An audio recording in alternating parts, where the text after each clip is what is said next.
Hey, salut à toutes et à tous, c'est Walgo et aujourd'hui nouvelle vidéo de jeu de société, nouvelle explication et on va parler de Kids of London. Kids of London est un jeu créé par Antonin Bocara dans lequel vous incarnez des petits caïds dans les rues de Londres. Vous allez devoir en gros amasser de l'argent, mais la particularité de ce titre c'est que c'est le deuxième qui gagne car le premier qui a le plus d'argent est dépouillé par le grand caïd.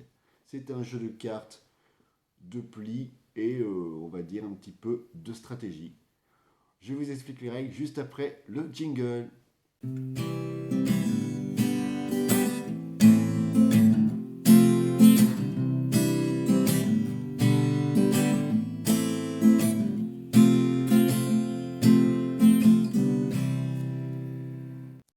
Alors voilà une mise en place pour 3 joueurs pour Kids of London. Vous pouvez jouer jusqu'à 5. Je rappelle, c'est des parties de 10 minutes. Et pour des joueurs de 8 ans ou plus. Dans Kids of London, vous êtes donc à la tête d'une bande de gamins dans les rues de Londres. Et vous devez voler les gens, les plus riches qu'il y a. Donc il y a des marchands, il y a des bijoutiers, il y a le curé, etc. Et le but du jeu est d'amasser le plus d'argent possible, mais pas être le premier. Il faut réussir à être le deuxième pour pouvoir gagner la partie. Si vous êtes premier, ce serait le chef du quartier qui vous pillera car il est âpre et avare. Il est toujours en, à la recherche d'argent, donc il prendra à celui qui a le plus d'argent et il sera éliminé. Donc comment ça se passe? Vous avez 9 cartes chacun, les mêmes, allant de 0 à 8. Le 8 pour la croix indique que quand vous jouez cette carte-là et qu'un autre joueur le joue en même temps, cette carte est écartée car la police a été appelée. Donc il faut essayer de gérer entre ces cartes et en fonction des autres et également en fonction de la carte qu'on va tirer pour essayer de ne pas trop être haut, sinon on risque d'amasser l'argent, mais pas non plus trop bas si jamais la carte n'était pas non plus la plus risquée en termes d'argent récolté. Donc là pour le coup de la vidéo, je vais le faire tout simplement au hasard. Sinon vous, bien entendu, vous choisirez vos cartes en fonction de la carte. Donc là, cette carte-là, c'est un prêtre, un curé. Donc celui ou celle qui gagnera le pli donnera les 5 argents à son voisin de gauche. Donc là, on vote, par exemple, allez au pif. Donc là, ces deux-là sont en égalité, mais on s'en fiche. C'est elle qui rapporte les 5 pièces d'argent, mais comme c'est à sa gauche, donc elle donnera au joueur jaune. Ces cartes-là sont mises de côté, bien en vue pour que les joueurs puissent se souvenir. On continue le deuxième. Donc là, il s'agit d'un marchand de pommes. Donc lui, on peut lui voler 4 pièces. On continue, ainsi de suite. Bon là, je fais vraiment au hasard. Donc là, en l'occurrence, c'est le joueur là-bas qui gagne 4 pièces. Donc on lui donne gentiment 4 pièces. On continue, on les met de côté, toujours, etc. Et là, on passe à 6 pièces pour un marchand, un bijoutier. Donc là, lui obtient un 5, il y a un 4 et il y a un 3. Bon, là, en l'occurrence, c'est lui qui gagne les 6 pièces. On continue. Je lui donne. On les met bien en vue. On continue. Et là, on va tirer. Alors là, cette carte a une particularité. C'est soit un prince ou un comédien. Et en fonction de ça, s'il y a une égalité, chaque joueur qui a la plus haute valeur choisira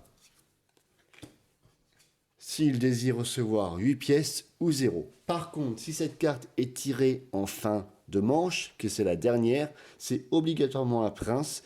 Donc les joueurs qui seront le plus haut récupéreront 8 pièces.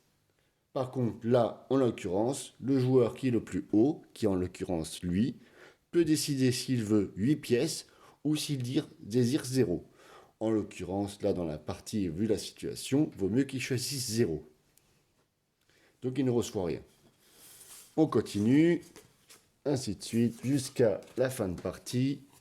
Là, c'est cette pièce, donc c'est pareil. On continue un tour de jeu jusqu'à voir qui a gagné le pactole. Il s'agit du joueur là-bas. Il gagne cette pièce. Vous voyez, s'il avait choisi 8 avant, il aurait été mal. Donc là, si on récapitule, il y a 6, 5, et là, il est devant. Donc c'est pas forcément une gage de réussite. Un gage de réussite, pardon. On continue.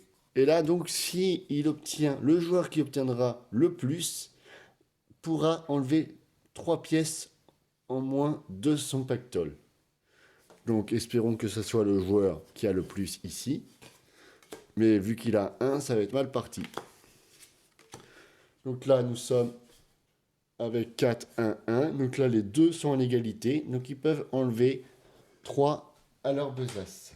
Donc lui, il se retrouve à 3. Et lui, il se retrouve avec 2 pièces. On continue. Donc là, c'est la même carte que l'autre fois, que tout à l'heure. Sauf que là, on va donner à son voisin de droite. Donc, on continue. Ici, il y a 0. Là, il y a 7. Et là, il y a 3. Le joueur ici n'a pas de chance car il reçoit encore 5 pièces. Il est mal barré pour gagner. Avant-dernière carte. On est ici à 7. Là, nous avons 8.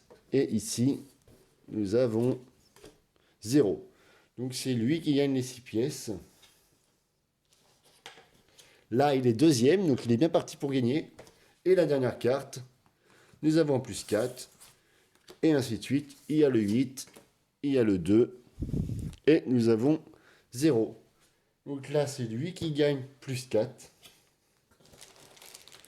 Résultat, nous avons fini la partie. Vous pouvez faire plusieurs manches si vous avez envie. Il n'y a pas de problème. Il y a une énorme rejouabilité. Donc là, ici, il a 10, 13, 14, 15, 16. Là, nous avons 8. Et là, nous avons 3, 4, 5, 6, 7. Donc lui a le plus d'argent. Mais comme dans ce jeu, c'est le deuxième qui gagne, car celui-là qui a le plus de butin, il est pillé par le chef du quartier. Donc résultat, c'est le joueur jaune qui a gagné cette manche et la partie. Donc dans King of London, c'est un jeu de plis avec des cartes, bien entendu, où il va falloir quand même ne pas être trop gourmand au début.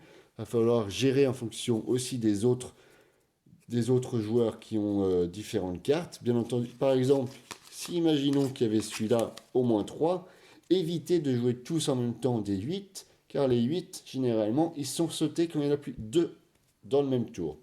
Donc il faut vraiment gérer en fonction des autres, mais également en fonction de ses cartes, en fonction également des personnages qui sont tirés. Et il faut savoir gérer pour essayer d'être le deuxième, parce que le premier est synonyme d'élimination. Donc dans ce jeu, il va falloir, quand vous pensez être troisième ou quatrième, essayer de grappiller et faire exprès de récupérer un peu d'argent pour espérer être deuxième, car si jamais vous êtes premier, je le rappelle, vous serez éliminé. Donc King of London est un bon petit jeu de cartes très rapide où vous pourriez faire plein de parties à la suite, car c'est extrêmement rapide avec 9 cartes par joueur, une rejouabilité assez intéressante pour essayer d'être le deuxième. Donc c'est ça qui est la particularité de ce titre, c'est d'être deuxième. Rien de ça de courir, il faut partir à point, comme on dit. Et voilà, c'était donc l'explication de Keys of London. J'espère que celle-ci aura été claire. N'hésitez pas à me le dire dans les commentaires ce que vous avez pensé du jeu. Je rappelle, c'est donc Keys of London, édité par la Haute Roche et créé par Antonin Bocara et illustré tout simplement par Sylvain Aublin. N'hésitez pas encore une fois à me dire dans les commentaires ce que vous en avez pensé, à liker, partager et n'oubliez pas de vous abonner et d'activer la cloche pour être au courant de toutes les vidéos que je peux faire à l'avenir. En attendant, prenez soin de vous, on se retrouve très bientôt. Ciao ciao!